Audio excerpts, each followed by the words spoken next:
Hi, everybody. Welcome back. I'm Marvin Perkins, and this is. Blacks in the Scriptures. No, you are.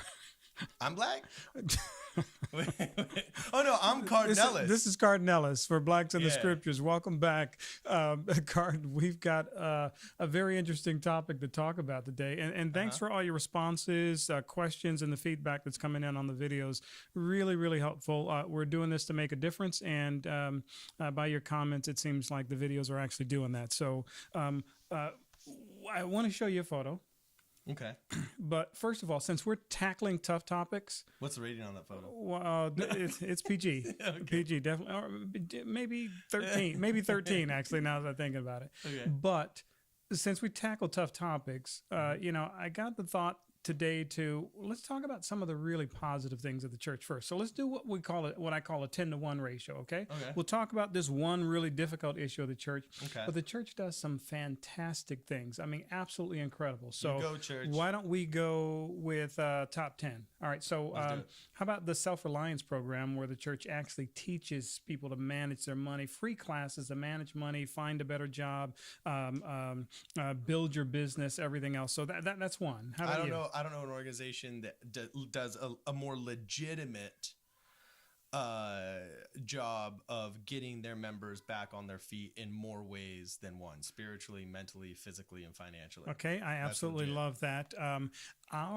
We have a perpetual education fund, missionaries that serve and go back to countries where they don't have a lot of opportunities. Yeah. The church will actually pay for their college with an interest-free loan, have them pay it back after they've graduated and found work, and then allow them to be able to pay back into it so that other missionaries can take advantage of that program. It's crazy. Even in my mission, there was if you had an English as a second language or a non-English speaking partner, because I served in Argentina, your companion, there was actually a half credit hour BYU course where your English speaking missionary could do missionary companion could do certain courses with you every morning during language. Nice. During his Spanish language study, you could do English language study in which you would have to quiz your partner in English. And most of the guys didn't take advantage of it, but I know 2 or 3 that after having served with English-speaking companions came out just as conversational in English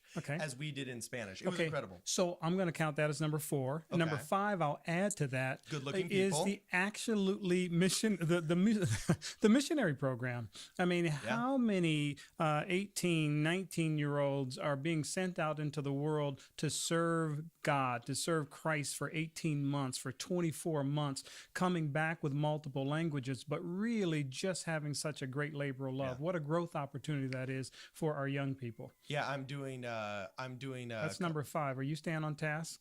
Yeah. Okay, yeah. 10. Come on. Well, no, I was just agreeing. Are we like rapid firing this? Yes. Oh, okay, I give cool. 5. You give 5. I already said good looking people. Okay. 6. Okay. Okay.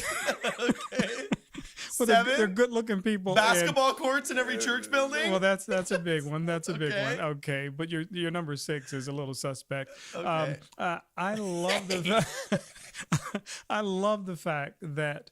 I really, really love the fact that we're a service-oriented group. I mean, if you are moving, you could literally have 30 people, total strangers, come and help you unload your truck or load and unload your truck. I mean, that spirit of service and cooperation is absolutely phenomenal. We just had a whole entire day of service in coordination with our city here in Santa Clarita, which is where Magic Mountain is in Southern California. And we had, I think it was like 120 volunteers from our church spread out all over the city, painting buildings, curbs. That's what my last video project was before I set up for this thing. So yeah, the service I think is huge. Yes. As a matter of fact, Mayor Nagin, he said it best when Katrina happened so many years ago. He said, "I just want to thank these 2 groups of people. Without these 2 groups of people, we could not have had this much success." He said the Church of Jesus Christ of Latter-day Saints and the Mormons. Okay, so that's how much help he was getting all over the place. So the church does more service throughout the world than any other organization that I'm aware of. And so I think we're at about 8, 9. Well, Catholics are pretty good. I do hand it like a lot that are good. This is but when it comes to like having legitimate sacrifice on behalf of people, I don't know more missions, more homeless shelters, more wells getting dug in Africa or more any of that stuff by super dedicated people than a handful of organizations that really put their money where their mouth is. And fortunately, yes, we are one of those. Gotcha. The seminary program.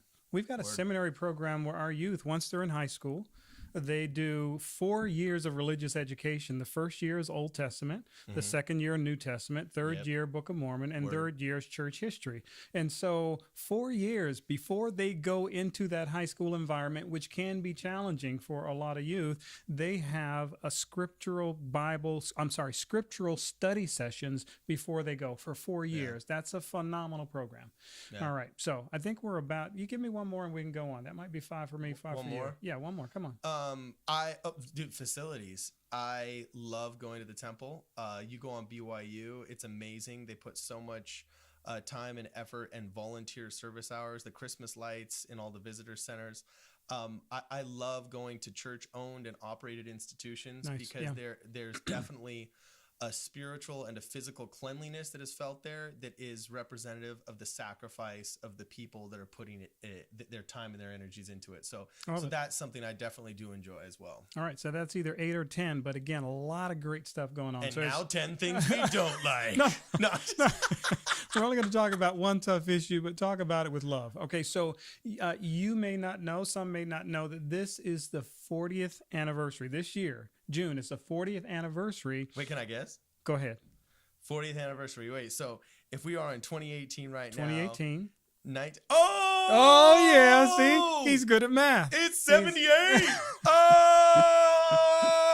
He's good at math. Okay. So 40 years. 40 years. Okay. So last month I was asked to do a study group, and the topic was the state of the church. Where are we, the state of the church today relative to this issue? Okay. And it was pretty simple for me because I said, it's been 40 years and we still can't explain the issues. Most of them. And so that's what our work is to go out and do that. So I'm going to show you a photo, and I haven't shown him this photo since because I wanted to get his initial reaction on camera. All right. So I'm scared, dude. It's going to be okay. I told you it's PG. All right. So I might run for office someday. What? So, dude, I saw that one, dog, and I was like, oh man, but there's also a point where that's just funny, right? No. Almost in its ignorance, it's kind of a little bit funny, right? No, not for a certain group of people. This one is bad, dude. Okay, so no, but also, who put it right? Because first off, this is the only thing okay. Dear, and we're gonna edit this on. So this is on the screen. They're seeing it on the screen right now. Okay, yeah. This right here. Okay, so this is the only thing where I'm perpetually trying to give people the benefit of the doubt, right? And this is the only thing I might think is 40 years, Carden. Well, hold on. Laman and Lemuel. 40 years. Hold on. Laman and Lemuel were both the bad guys, and Nephi was the good guy, right? Right. I'm guessing, benefit of the doubt style, that Laman does not look so black. All right. So jeez. So the problem is, guys. Oh, come on. Well, I would like to know more. Like, I want to see Layman before I start calling those toy designers a little bit. So there have been a lot of letters, emails, phone calls going into the company that provides this. And I checked their website myself, and they've actually changed some of this. But they still have, because so now when you look at Layman looks a lot like Nephi looks, but they still have some of these other characters in the Book of Mormon that still have the dark skin. Now, here's a problem, though. Here's a problem. Well, also, how old is that picture? Hold on. Before we start condemning these brothers and sisters, how old is that picture? When was that taken? Again, I told you, I checked the website this week. Okay? And so, but here's the issue. The issue is we're 40 years later, and number one, they don't realize the Lamanites and Nephites didn't have different skin colors. Okay, now this is a cultural thing, though. We do have to say it's not a doctrinal thing. This is a Mormon cultural thing, and I guarantee you those people are from Utah.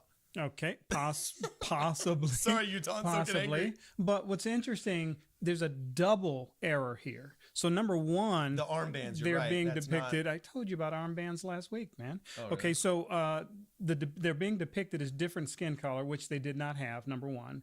But number two, they're also depicting the Nephites as though they sojourned or came from Europe, and they didn't. So they got their skin color wrong. All of them would have had a darker skin color. Oof. All of them had a darker skin color. Now, here's the case. Here's the thing. Okay.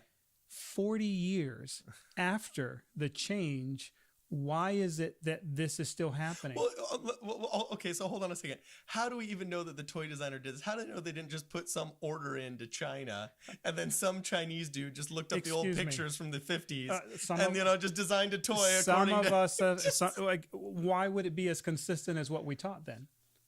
Okay, so their quality control is bad. All right. I don't know. So you don't, when you put an order, I guess when you place an order, you ask for seems... specifics and they design it based on what you want, and then you sign off on it before. So again, 40 years later, and we still, basically what it tells you is the pace of education of correcting the doctrine is moving so slow within the church that 40 years later, we're still seeing things like this. Is it a member that even designs and makes those toys? What difference does it make? It's Nephi and Layman.